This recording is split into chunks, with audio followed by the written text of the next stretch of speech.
তেখেতেতো এতিয়া গোমাংসৰ বিতৰ্ক আনাৰ এটা মূল কাৰণ আমি এইটো অনুভৱ কৰিছোঁ যে সংখ্যালঘু ৰাইজে তেখেতক যে প্ৰত্যাখ্যান কৰিলে বা একেচাতে মানে নভবা ধৰণে মানে তেখেতৰ বিৰুদ্ধে মানুহ ওলাই আহিলে, এইটো তেখেতৰ ভিতৰত সংখ্যালঘু ৰাইজৰ প্ৰতি কিবা ক্ষোভ জাগিছে আৰু সেই ক্ষোভৰ বহিঃপ্ৰকাশ হিচাপে তেখেতৰ এই মানে এইবোৰ কথা বতৰা আৰু এইবোৰ কথা বতৰা এটা কথা স্পষ্ট কৰিছে যে তেখেত নিশ্চয়কৈ মানসিকভাৱে দুৰ্বল হৈ পৰিছে, মানসিকভাৱে ভাঙি পৰিছে।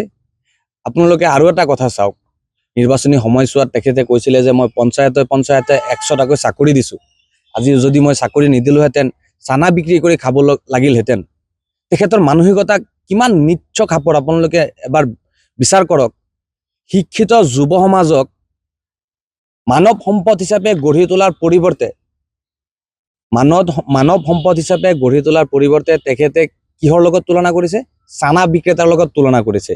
আৰু আজি যোৱা উপনিৰ্বাচনত চামগুৰি সমষ্টিৰ পৰা বিজয়ী হোৱা প্ৰাৰ্থী চামগুৰিৰ বিধায়ক মাননীয় দীপ্ৰৰঞ্জন শৰ্মা ডাঙৰীয়াই কি কৈছে যে মই যদি বিধায়ক হিচাপে নিৰ্বাচিত হ'ব পাৰোঁ, চামগুৰি সমষ্টিৰ অন্তৰ্গত 4টা জিলা পৰিষদত মই IAS, IPS, বেংক PO আদি প্ৰতিযোগিতামূলক পৰীক্ষাৰ বাবে প্ৰস্তুতিৰ কাৰণে ইনষ্টিটিউট খুলিম। তেখেতে মানৱ সম্পদ গঢ় দি তোলাৰ কাৰণে চিন্তা কৰিছে। আৰু ৰকিবুল হুছেইন ডাঙৰীয়াই চামগুৰি সমষ্টিৰ শিক্ষিত যুৱচামক চানা বেপাৰীৰ লগত তুলনা কৰিছে। আপোনালোকে এই কথাবোৰ দেখিলে স্পষ্ট হৈ পৰিব যে ৰকিবুল হুছেইন ডাঙৰীয়াৰ মন মানসিকতা কি। আৰু প্ৰায়বোৰ কথাত দেখা যায় যে ৰকিবুল হুছেইন ডাঙৰীয়াই এজন মুফতিৰ দৰে আচৰণ কৰে। তেখেত সংখ্যালঘু নেতা বুলি যদি নিজকে প্ৰতিষ্ঠিত কৰিব বিচাৰিছে, সংখ্যালঘুৰ উন্নয়নৰ হকে কাম কৰিব লাগিছিলে। কিন্তু যিবোৰ কথা আচলতে মৌলানা বা মুফতি মুহাদ্দিছতে ক'ব লাগে যে বিজেপিক ভোট দিলে পাপ লাগিব, ক'ত লিখা আছে? কুৰাণৰ কোনটো আয়াতত কোনটো চূৰাত লিখা আছে বিজেপিক ভোট দিলে পাপ লাগিব? দেখুৱাই দিব লাগে আমাক, আমি চাব বিচাৰোঁ। কংগ্ৰেছক মানে ৰকিবুল হুছেইনৰ পুত্ৰক তানজিল হুছেইনক ভোট দিলে পুণ্য হ'ব, বিজেপিক ভোট দিলে পাপ হ'ব। এই ফটোৱাটো তেখেতে কেনেকৈ জাৰি কৰিলে, ক'ৰ পৰা পালে, আমি মানে এতিয়া কনফিউজ।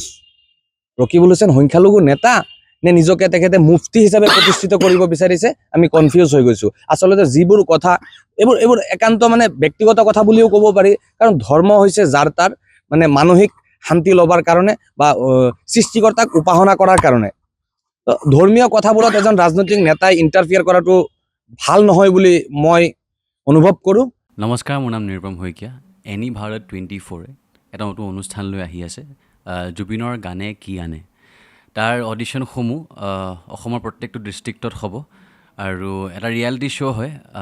আপোনালোকে দিয়া ফোন নম্বৰ যোগাযোগ কৰিব পাৰে আৰু আপোনালোকৰ ওচৰলৈ এনেও গৈ আছে তেওঁলোক, আৰু আশাবাদী যে আপোনালোকে এই অনুষ্ঠানটোত ভাগ ল'ব আৰু আশা থাকিল যে আমি খুব সুন্দৰ সুন্দৰ গায়ক দেখিবলৈ পাম।